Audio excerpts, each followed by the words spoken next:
Hi friends, నేను మా అమ్మాయి మార్నింగ్ 6 o'clock బొటానికల్ గార్డెన్ వచ్చాము. వావ్, లోపలికి రాగానే ఇక్కడ చెట్లన్నీ మా అమ్మ పలకరిస్తున్నట్టు హ్యాపీగా అనిపించింది. యోగా చేస్తున్నారు, వాకింగ్ చేస్తున్నారు, చిన్నపిల్లలు ఆడుకుంటున్నారు. మా అమ్మాయి అయితే డ్యాన్స్ కూడా స్టార్ట్ చేసింది. విన్నారా పక్షుల పలకరింపులు? కోకిల చూడండి, కూ కూ కూ అని కూస్తుంది.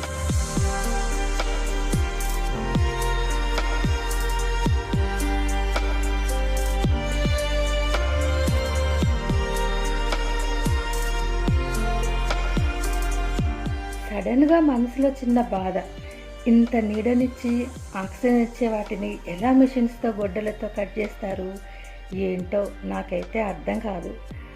కట్ చేశాక కూడా మనకి ఏదో రకంగా యూజ్ అవుతూనే ఉంటాయి అవి. నేచర్ ఎంత గొప్పది, మనకు ఒక సాక్షిలాగా ఉండిపోతుంది కదా. జీవరాశులన్నీ ఈ ప్రకృతి ఒడిలోనే సుధతీరుతాయి కదా. చూడండి ఆ డాగ్స్ ఎంత ప్రశాంతంగా నిద్రలో ఉన్నాయి.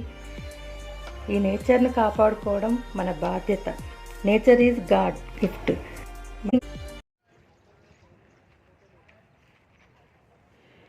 ప్రకృతికి అందాన్ని ఇచ్చేది ఈ చెట్లే కదా.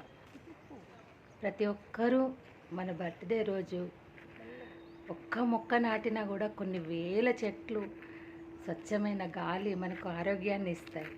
ఎన్నో రకాల పండ్లు పూలు ఇచ్చేది ఈ చెట్లే కదా.